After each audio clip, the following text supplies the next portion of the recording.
वृद्धा आश्रम में वृद्धजनों पर छाया संकट। संस्था पर घोटाले का आरोप, कर्ज में डूबा वृद्धा आश्रम।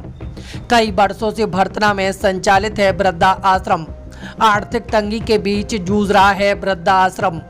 वृद्धजनों को पड़ सकते हैं खाने दाने के लाले। लखनऊ से संचालित संस्था ने शासन से अप्रैल 2023 तक प्राप्त कर लिया पूरा भुगतान, लेकिन भर्तना में संचालित वृद्धा आश्रम के भवन का बकाया है लाखों का किराया। नहीं मिला 2 दर्जन कर्मचारियों का वेतन। वृद्धजनों के भोजन सहित रखरखाव का खर्चा वृद्धा आश्रम को नहीं हुआ प्राप्त। भर्तना के बिदुना रोड स्थित श्रीनाथ मैरिज होम में संचालित है वृद्धा आश्रम। भवन स्वामी व मैनेजर सहित सभी कर्मचारियों ने जिलाधिकारी अवनीश कुमार राय को दिया था एक शिकायती पत्र। लगभग 17 लाख के ऊपर वृद्धा आश्रम पर है कर्जा। यहाँ साहब खाने से लेकर हर चीज़ समस्या है। इन्वर्टर नहीं है, रात में अंधेरा रहता। अब इन लोगों की तनख्वाह नहीं मिली, किचन वालों की नहीं मिली, खाने के लिए कुछ नहीं है। तो अब 2-4 दिन के लिए रह गया। बताओ क्या है, या कुछ भी नहीं है। मेरा नाम शिवम कुमार है सर। मैं यहाँ पे केयर टेकर की पोस्ट पे था और मेरे को यहाँ पे करीब 1 साल से ज़्यादा काम किया मैंने, और इन्होंने कभी 2 महीने की डाल दी, कभी 3 महीने की डाल दी। अभी मेरा बकाया करीब नहीं तो 8 महीने का बकाया है यहाँ पे, और मेरे को कई बार बोल चुके अभी डाल देंगे, अभी डाल देंगे, अभी डाल देंगे, लेकिन अभी तक कोई सैलरी नहीं आई। गुप्ता जी से बोला, बात की तो बोलते हैं मेरे को, मैं आपको जानते ही नहीं हूँ, और उन्होंने उल्टा सीधा बदतमीजी से बात की मेरे से, ठीक है। और उसके बावजूद भी हमने एक बार समाज कल्याण को ये लेटर लिख के दिया था, ये रहा लेटर। उन्होंने भी कोई एक्शन नहीं लिया अभी तक। बोले कि आ जाएगा। कल भी हम लोग गए थे, समाज कल्याण विभाग में भी गए थे, एसडीएम साहब के, डीएम साहब के पास भी गए थे, लेकिन कुछ भी नहीं हुआ अभी तक। और वो बोलते हैं कि हमने पैसा, मेरे पास पैसा है ही नहीं अभी, जब पैसा आएगा तब देंगे, नहीं तो नहीं देंगे। राजवीर सिंह राणा, यहाँ प्रबंधक हूँ मैं वृद्धाश्रम में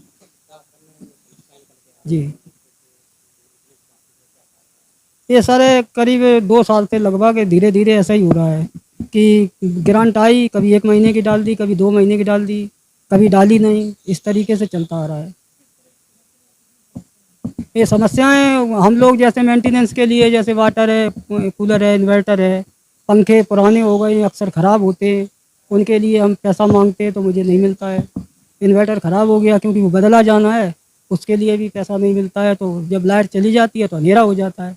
उससे बहुत सारी हमारे वृद्धों को दिक्कत आ रही है। जी सर, हमारे मकान मालिक हैं, वो बार बार आते हैं यहाँ, और उनका 17 महीने का किराया बाकी है। हमारे स्टाफ का भी किसी का 14 महीने का, किसी का 10-12 महीने का, इस तरीके से सैलरी बाकी है। क्योंकि रेगुलर इन्होंने नहीं दी, बीच बीच में ये गैप करते गए। जैसे 6 महीने की आई तो 2 महीने की डाल दी, 4 महीने की आई तो 3 महीने की डाल दी, कभी किसी गारंटी में डाली ही नहीं। इस तरीके से, जिसकी शिकायत हम पूर्व में भी कर चुके हैं, अधिकारियों ने लिखा भी है, लेकिन कोई कार्रवाई नहीं हुई सर। वृद्धा आश्रम बहुत दयनीय स्थिति में है। हमारे पास 3-4 दिन की राशन की व्यवस्था है। उसके बाद प्रशासन को हम बता चुके हैं, पत्र द्वारा लिख के बता चुके हैं कि स्थिति बहुत ख़राब है, और संस्था हमें पैसा नहीं दे रही है। और मार्केट का करीब 3,000 रुपया राशन का बाकी है। राशन का, गैस सिलेंडर का, दूध का, इनका सबका बाकी है। और ये लोग भी मुझे रोज़ परेशान करते हैं, रोज़ पैसा मांगने आते हैं।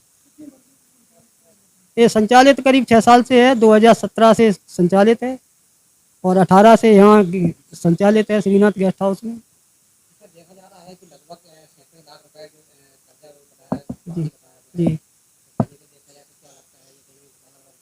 ये सर घोटाला तो है ही सर। ये जो अप्रैल 2023 तक का इनको पैसा सरकार द्वारा मिल चुका है, और 4 महीने का, मई, जून, जुलाई, अगस्त का अभी पैसा नहीं मिला है। तो ये अगस्त तक का जोड़ के हम लोग बता रहे हैं। ये जो अगस्त तक का जो है सैलरी का और ये सब है, ये खर्चे हैं। तो अप्रैल तक का जो पैसा इनको मिल चुका है, वो तो पिछला तो हिसाब कर देना चाहिए ना, तो वो नहीं कर रहे हैं। कई बार हम बोल चुके हैं, नौकरी से निकालने की धमकी देते हैं, इसको निकाल दो, उसको निकाल दो, ये कर दो, वो कर दो। सर जब एक आदमी की सैलरी नहीं मिली तो हम उसको निकाल भी दें तो क्या मतलब है इसका सर? जी जी, हालत ख़राब हो गए। कल हम कदम समाज कल्याण अधिकारी को इन चीज़ों से अवगत कराएंगे, बताएंगे कि मेरे पास व्यवस्था नहीं है, आप क्या निर्णय ले रहे हैं इसमें, और नहीं ले रहे तो फिर भगवान भरोसे है सर, हम क्या करेंगे।